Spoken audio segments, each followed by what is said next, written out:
സീതയും രാമനും കാടിനെ രണ്ട് രീതിയിലാണ് അനുഭവിക്കുന്നത്.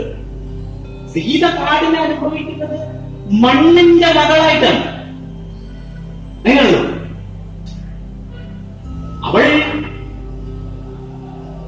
എന്താണ് കലപ്പച്ചായിൽ നിന്ന് കണ്ടെടുക്കപ്പെട്ട കുട്ടികൾ.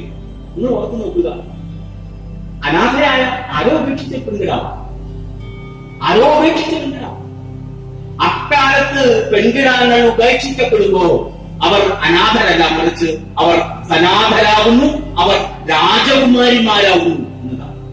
ഒരു പെൺകിടാവിനെ കാട്ടിൽ ഉപേക്ഷിച്ചു.